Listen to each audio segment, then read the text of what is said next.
തെരഞ്ഞെടുപ്പ് കഴിഞ്ഞ മുതൽ അല്ലെങ്കിൽ റിസൾട്ട് വന്നതിന് ശേഷം CPM-നുണ്ടായ തകർച്ച എല്ലാവരും പ്രതീക്ഷിച്ചതിനേക്കാൾ കൂടുതലായിരുന്നു. അതിൽ നിന്നൊരു മാറ്റം വരും എന്നുള്ളൊരു പ്രതീക്ഷയിലായിരുന്നു ഇത്രയും ദിവസങ്ങളിലായിട്ട് സഖാക്കളും അല്ലെങ്കിൽ കേരളത്തിലെ ജനങ്ങളും.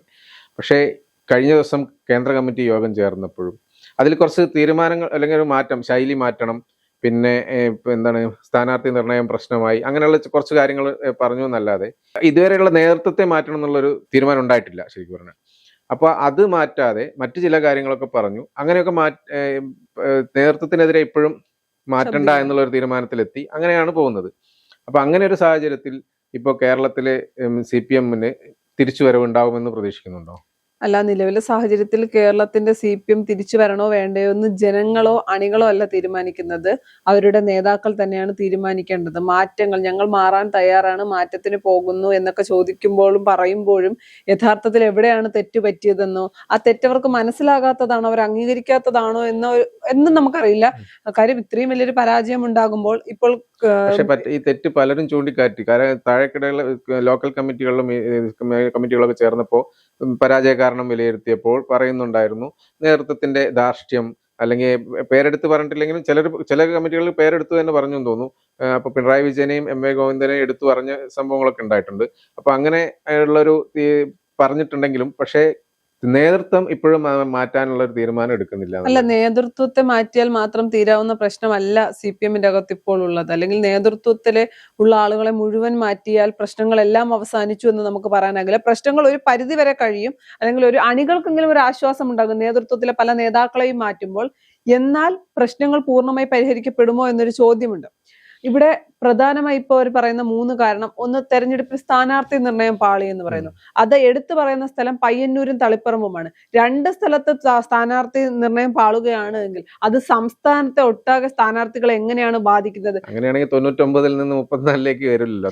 അപ്പൊ 2 സ്ഥലത്തെ സ്ഥാനാർത്ഥി നിർണയത്തിൽ പാളിച്ചകളുണ്ട്, അപാകതകളുണ്ട്, അത് സത്യമാണ് എന്ന് പറയുമ്പോഴും സുധാകരനെ സ്ഥാനാർത്ഥിയാക്കിയത്, അല്ലെങ്കിൽ സുധാകരൻ മറുപക്ഷത്ത് സ്ഥാനാർത്ഥിയാകേണ്ടി വന്നത്, പയ്യന്നൂരിൽ മറുസ്ഥാനത്ത് അല്ലെങ്കിൽ CPM-നൊപ്പം നിന്ന കുഞ്ഞികൃഷ്ണൻ അടക്കം അപ്പുറത്തേക്ക് പോകേണ്ടി വന്ന, അല്ലെങ്കിൽ സ്ഥാനാർത്ഥിയെ വന്നത് CPM-ന്റെ പരാജയം കൊണ്ടാണ്. ഇനി ഏറ്റവും കൂടുതൽ ഇപ്പോൾ ചർച്ച ചെയ്യുന്ന, അല്ലെങ്കിൽ ഏറ്റവും കൂടുതൽ ഒരു വിവാദം എന്നൊക്കെ പറയുന്ന രീതിയിലേക്ക് പോയത് തളിപ്പറമ്പിൽ MV ഗോവിന്ദന്റെ ഭാര്യ മത്സരിച്ചതാണ് വലിയൊരു വിവാദത്തിലേക്ക്, അല്ലെങ്കിൽ അതാണ് വലിയൊരു പരാജയത്തിന്റെ കാരണമെന്ന് പറയുന്നു. ശരിയാണ്. CPM തന്നെ പറയുന്നുണ്ടായിരുന്നു കഴിഞ്ഞ ദിവസം, അല്ലെങ്കിൽ CPM നേതാക്കൾ തന്നെ പറയുന്നുണ്ടായിരുന്നു കണ്ണൂരിലെ മറ്റൊരു സ്ഥാനാർത്ഥി ആയിരുന്നെങ്കിൽ, MV ജയരാജനാണെന്ന് തോന്നുന്നു, അങ്ങനെയൊക്കെ സംസാരിക്കുന്നുണ്ടായിരുന്നു. മറ്റൊരു സ്ഥാനാർത്ഥി ആയിരുന്നെങ്കിൽ, അതായത് MV ഗോവിന്ദന്റെ ഭാര്യ അല്ലായിരുന്നെങ്കിൽ, വേറൊരാളായിരുന്നു സ്ഥാനാർത്ഥിയെങ്കിൽ ഒരുപക്ഷെ മണ്ഡലം കൂടി കിട്ടിയ. തളിപ്പറമ്പ്, പയ്യന്നൂർ എന്ന് പറയുന്നത് കോട്ടയാണ്, സമ്മതിക്കുന്നു. തളിപ്പറമ്പ് എന്ന് പറയുന്നത് CPM-ന്റെ LDF-ന്റെ ഒരു വലിയ കോട്ടയൊന്നുമല്ല. 20-22,000 വോട്ടുകൾക്ക് ജയിച്ചു വരുന്നു എന്നേ ഉള്ളൂ. അവിടെ പരാജയപ്പെട്ടു. തളിപ്പറമ്പിൽ MV ഗോവിന്ദന്റെ ഭാര്യയെ നിർത്തുന്നത് കേരളത്തിൽ മുഴുവൻ നെഗറ്റീവായിട്ടൊരു ഇമേജ് ഉണ്ടാക്കുന്ന കാര്യമല്ലല്ലോ. ഇപ്പോ കോൺഗ്രസ് എടുക്കുകയാണെങ്കിൽ അല്ലെങ്കിൽ കുടുംബത്തിലുള്ളവരെ സ്ഥാനാർത്ഥിയാക്കിയതാണ് പരാജയത്തിന്റെ കാരണമെന്ന് CPM വിലയിരുത്തുമ്പോഴും, അങ്ങനെയാണെങ്കിൽ കോൺഗ്രസിൽ കുടുംബത്തിൽ നിന്ന് സ്ഥാനാർത്ഥിയില്ലേ, ഭർത്താവ് ഉമാ തോമസ്, ഉദാഹരണത്തിനടുത്തുള്ള ഉമാ തോമസ്, ചാണ്ടിയുമ്മൻ, ഇവരൊക്കെ ജയിച്ചില്ലേ? ഇവരൊക്കെ 2ാം ടൈമും ജയിച്ചു വന്നവരല്ലേ? ഇനി CPM തന്നെ എടുക്കട്ടെ, കഴിഞ്ഞ ടൈമിൽ മന്ത്രിയായിരുന്ന ബിന്ദു ആരുടെ ഭാര്യയായിരുന്നു? അപ്പോൾ അത് ഭാര്യയോ ഭർത്താവോ അല്ലെങ്കിൽ കുടുംബവാഴ്ചയൊന്നും അല്ല CPM-ൽ പ്രശ്നമായത് എന്ന് മനസ്സിലാക്കണം. ഇത് സ്ഥാനാർത്ഥി നിർണയം പാളി എന്നത് സത്യം തന്നെയാണ്, പക്ഷെ അത് മാത്രമല്ല കാരണം എന്നൊരു കാര്യം കൂടി. പാലക്കാട് MP VK ശ്രീകണ്ഠന്റെ ഭാര്യ ജയിച്ചല്ലോ. ജയിച്ചല്ലോ. അപ്പൊ അത് പിന്നെ അതാണ് പറയുന്നത്, കോൺഗ്രസിൽ അങ്ങനെയുള്ളവർ ജയിക്കുന്നുണ്ട്, CPM-ലേക്ക് വരുമ്പോൾ എന്നാൽ CPM-ൽ ജയിച്ച ചരിത്രമുണ്ടല്ലോ. അപ്പൊ അത്തരം കാര്യങ്ങളൊന്നും ചൂണ്ടിക്കാട്ടുന്നത്, സ്ഥാനാർത്ഥി നിർണയം പാളിയിട്ടുണ്ടാകാം, അത് വസ്തുതയാണ്. പക്ഷെ അത് പ്രധാന കാരണമായി എടുത്തു പറയാൻ കഴിയുമെന്ന് എനിക്ക് തോന്നുന്നില്ല. പിന്നെ പറയുന്ന ഒരു കാര്യം, ചില നേതാക്കളുടെ ധാർഷ്ട്യം, ചില നേതാക്കളുടെ അല്ല, അതിൽ എടുത്തു പറയേണ്ട ആള് മുൻ മുഖ്യമന്ത്രി, നിലവിലെ പ്രതിപക്ഷ നേതാവുമായിട്ടുള്ള പിണറായി വിജയൻ തന്നെയാണ്. എന്നാൽ പിണറായി വിജയൻ എന്ന് പറയുന്ന മുഖ്യമന്ത്രി ആകുന്നതിന് മുൻപുള്ള പിണറായി വിജയൻ എടുത്താലും നമുക്കറിയാം, ഉമ്മൻചാണ്ടിയെ പോലെയോ ഒന്നും ചിരിച്ചു കളിച്ച് സംസാരിക്കുന്ന മാധ്യമപ്രവർത്തകരോട് പോലും അങ്ങനത്തെ ഒരു ഗൗരവം നിറഞ്ഞ ഒരാളാണ്. അപ്പോൾ അദ്ദേഹം ആദ്യത്തെ തവണ, അല്ലെങ്കിൽ ഒന്നാം പിണറായി സർക്കാരിന്റെ കാലത്ത് എന്ന് പറഞ്ഞിട്ട് ആദ്യ ടൈം മുഖ്യമന്ത്രിയാകുന്നു.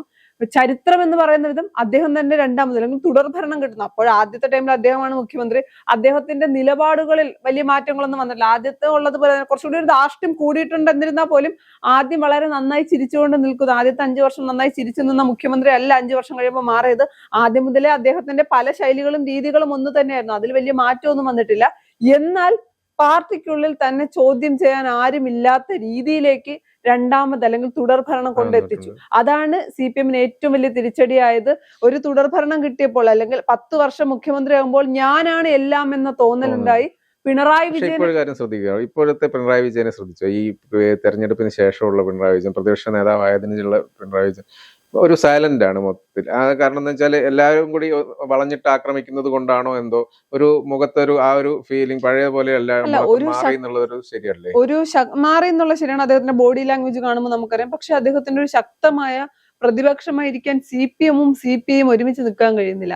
CPI-യിലെ പിണക്കങ്ങൾ ഇന്നും നിലനിൽക്കുകയാണ്. അത് പരിഹരിക്കാൻ പറ്റുന്നില്ല. അതെല്ലാം ഒരു പ്രധാന പ്രശ്നമാണ്. ഇതിനപ്പുറത്തേക്ക് ഏത് വിഷയത്തിൽ തൊട്ടാലും തിരിച്ചടിക്കുമോ എന്ന് ചിന്തിച്ച് സംസാരിക്കേണ്ട ഒരു സാഹചര്യമുണ്ട്. പിന്നെ വെള്ളാപ്പള്ളി നടേശന് എതിരെ അല്ലെങ്കിൽ വെള്ളാപ്പള്ളി നടേശന് ഒപ്പം കൂട്ടിയത് എന്തിനാണ്? അത് തിരിച്ചടിയായി എന്ന് പറയുമ്പോൾ ഇതേ കാര്യം CPI എന്ന് പറഞ്ഞപ്പോൾ CPM അംഗീകരിച്ചിരുന്നില്ല. ഇപ്പോ വലിയ പരാജയം ഉണ്ടാകുമ്പോൾ എല്ലാം വെള്ളാപ്പള്ളി നടേശന്റെയും പിണറായി വിജയന്റെയും മാത്രം തലയിൽ വെച്ച് ഊരിപ്പോകാൻ പറ്റുന്ന കാര്യമാണെന്ന് എനിക്ക് തോന്നുന്നില്ല. CPM-നെ സാധാരണക്കാരായ ജനങ്ങൾ വെറുത്തിരുന്നു. കോൺഗ്രസിനേക്കാൾ കൂടുതൽ CPM-നായിരുന്നു ജനങ്ങളുമായിട്ടുള്ള അടുപ്പം. ആ ജനങ്ങളുമായിട്ടുള്ള അടുപ്പവും കണക്ഷനും എല്ലാം നഷ്ടപ്പെട്ടിട്ടുണ്ട്.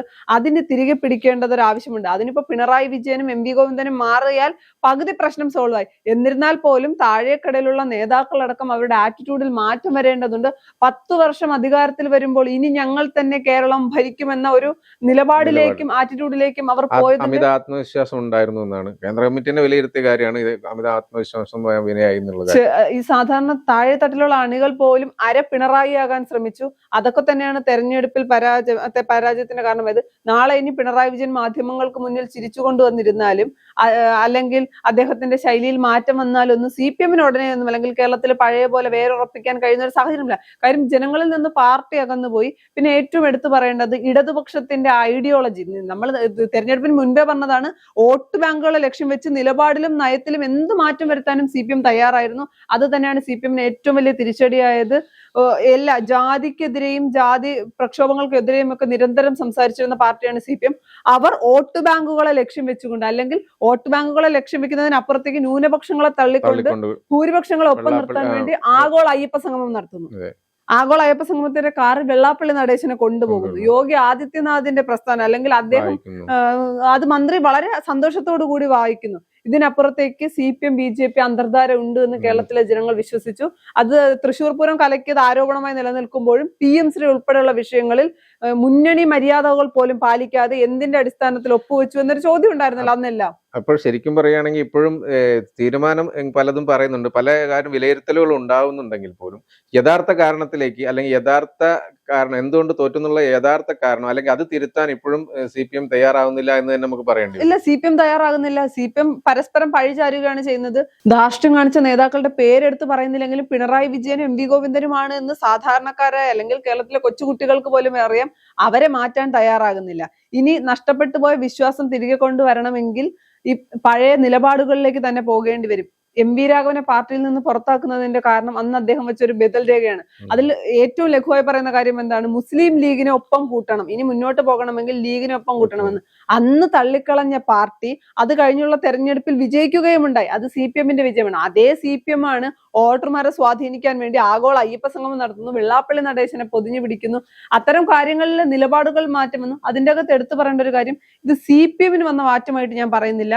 എങ്ങനെയും മൂന്നാമതും അധികാരത്തിലേക്ക് എത്തുക എന്ന ഒരു രീതി, തന്നെ ചോദ്യം ചെയ്യാൻ ആരുമില്ല എന്ന പിണറായി വിജയന്റെ ആത്മവിശ്വാസം, അല്ലെങ്കിൽ തനിക്കെതിരെ ഇനി ശബ്ദങ്ങൾ പാർട്ടിയിൽ ഉയരരുത്, അതിനുവേണ്ടി എന്തും ചെയ്യും, നയങ്ങളിലും നിലപാടുകളിലും മാറ്റം വരുത്തിയാലും പ്രശ്നമില്ല, അധികാരത്തിൽ തുടരുക തന്നെയാണ് വേണ്ടത്. ജനങ്ങൾ അവിടെ സന്തോഷിക്കുന്നു. അല്ലെങ്കിൽ ജനബന്ധമുള്ള നേതാക്കളെ ഒതുക്കുവാൻ ശ്രമിക്കുന്നു, ഇങ്ങനെയുള്ള കുറെ കാര്യങ്ങളൊക്കെ നടക്കുന്നുണ്ടായിരുന്നല്ലോ അതിന്റെ ഇടയ്ക്ക്. ഇത് മാറ്റി മണ്ഡലം മാറ്റി മത്സരിപ്പിക്കുന്നു, അങ്ങനെയൊക്കെ ഉണ്ടായിട്ടുണ്ടോ?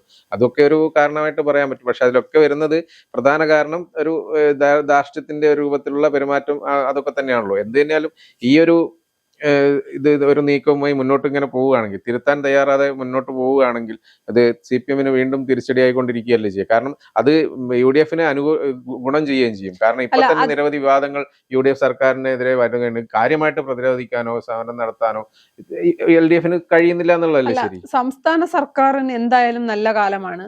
വലിയ രീതിയിൽ കാര്യം പ്രതിപക്ഷം CPM-ഉം CPI പോലും നേരെ ഒരു ധാരണയിൽ എത്തിയിട്ടില്ല.